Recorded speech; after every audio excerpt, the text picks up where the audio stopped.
Sup shooters, my name is Logan aka Spiderhands and welcome to SP Reviews, where today I have the absolute pleasure of being able to review the last two tracks of an album from an artist named Grafting the Vine. The album's called Golden Gate. We're switching over here. We've actually listened through tracks 1 to 6. Listen to Otis Burning, Carpool, Tunnel Vision, Ushauri, Alfa Romeo, Black Palms, and Castle Bravo. And today we're going to listen to the last two, The Easements, and then Dream Collective. I'm actually pretty excited for this because I really did vibe with what we had to listen to in the first review. It'd be great to finish off with this. So let's listen to these remaining two tracks from start till finish. I'm going to hear what we think.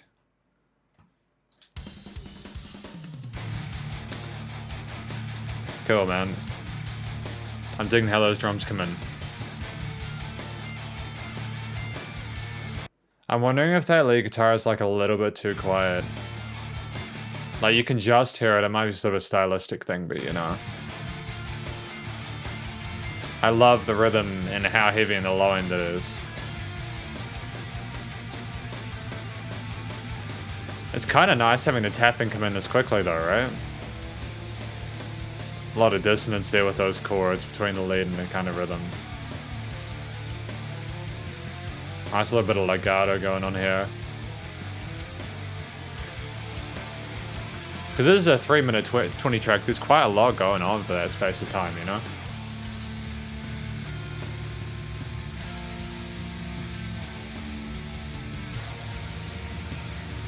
There's a sort of a tension uncertainty to it, alongside a lot of the rest of this album. Nice kind of 8th note groove to it, eh? Or is this half time and it's 16ths or something like that? I don't know.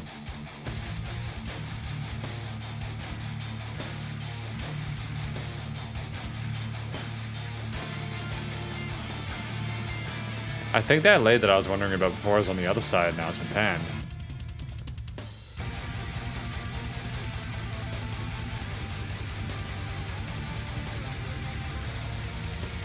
Like, the heaviness of it is really sexy, but at the same time it's really sort of disturbing. Like the walls are about to crash down on you, you know?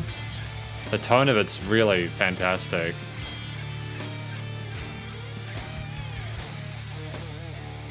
How many different guitar tracks have we actually got involved in this, I wonder? Are they the same guitar, or are they different pickup positions? What's the case?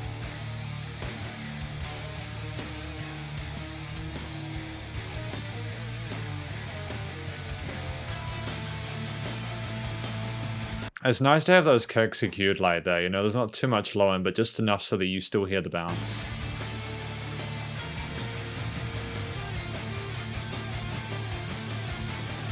Like, I'm not entirely sure of the story it's meant to tell, but I suppose that's the beauty of an instrumental, eh? It's open to interpretation.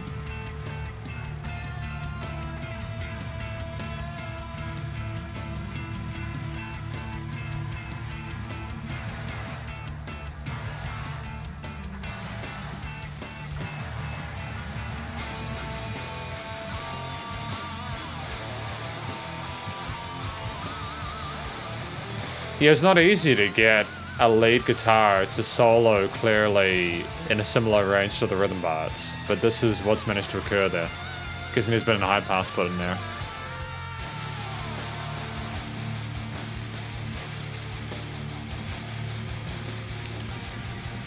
There's staccato pulse in some of those quarter notes, which is really dope. And his blast beats as well are a nice contrast to that. I'm liking the going between the quarters and the 16ths. It's really cool. That's sick. Wow, that was fun. I really did enjoy that. It's probably one of my favorites. It's kind of incredible how well it sort of held a similarity between its various components whilst also consistently remaining fresh. And Dream Collective, the last track. This is instantly a lot more laid back. Oh, heavily panned distortion to the right. Is that 100 or 150? There's been stereo widening involved? I don't know, man. This kind of tone on that guitar on the left kind of reminds me of Dethklok a little bit. I'm really expecting Nathan Explosion to come in at any point.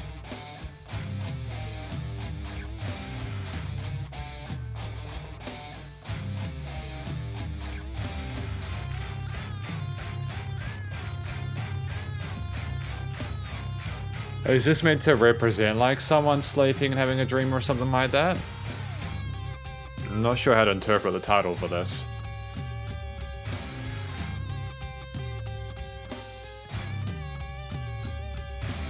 That's a really interesting kind of vibrato-ish kind of thing they've got there. I'm not sure if that's a vibrato or if that's like an effect.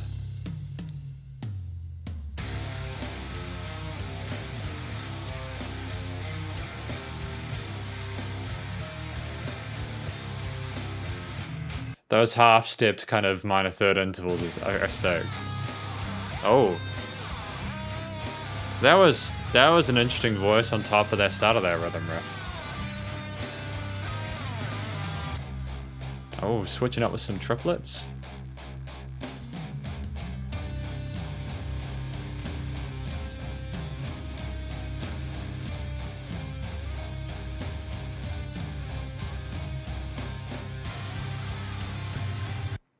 It's good that we're going between having those palm muted bits and then having sort of the more free-flowing. Just again, to keep there being sort of a sense of change within it without being too abrupt or blunt.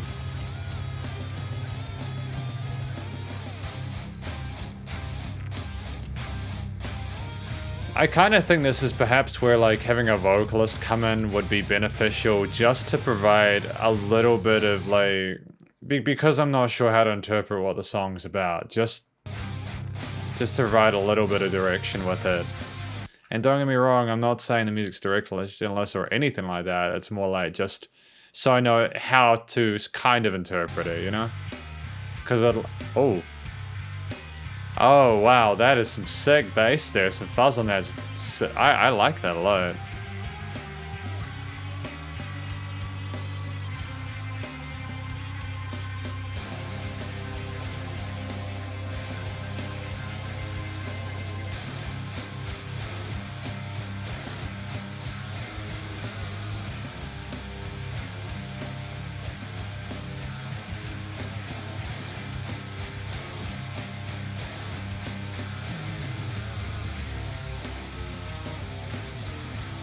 Yeah, it's good that we've gone back to this. So I'm assuming this is kind of like a hook section, right? It's distinct enough that you can recognize it when it repeats. I could just imagine some really kick-ass vocals on top of this. I'm hoping that the next thing Grafting the Vine does for like the 4th release is to like get someone on board, whether it's themselves or like an external vocalist, and just really cement the story they're trying to tell.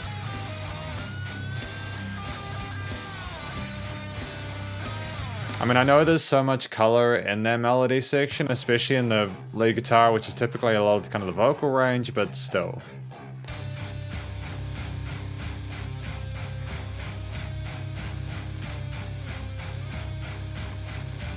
It's crazy that this has all been released within like, since September 2020, right? Because that's the thing. I was released. Well, not me personally, but the album was released in September 2020. It's a huge amount of output. Really, really proud of Grafting the Vine for this.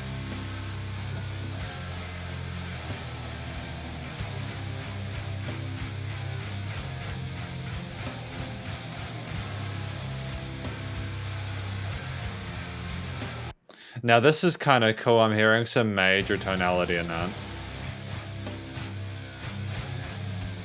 This is kind of more dreamlike.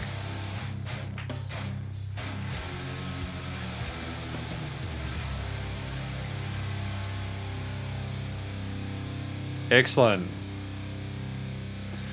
Yeah, it was really nice to finish off this album and to listen to it as a whole.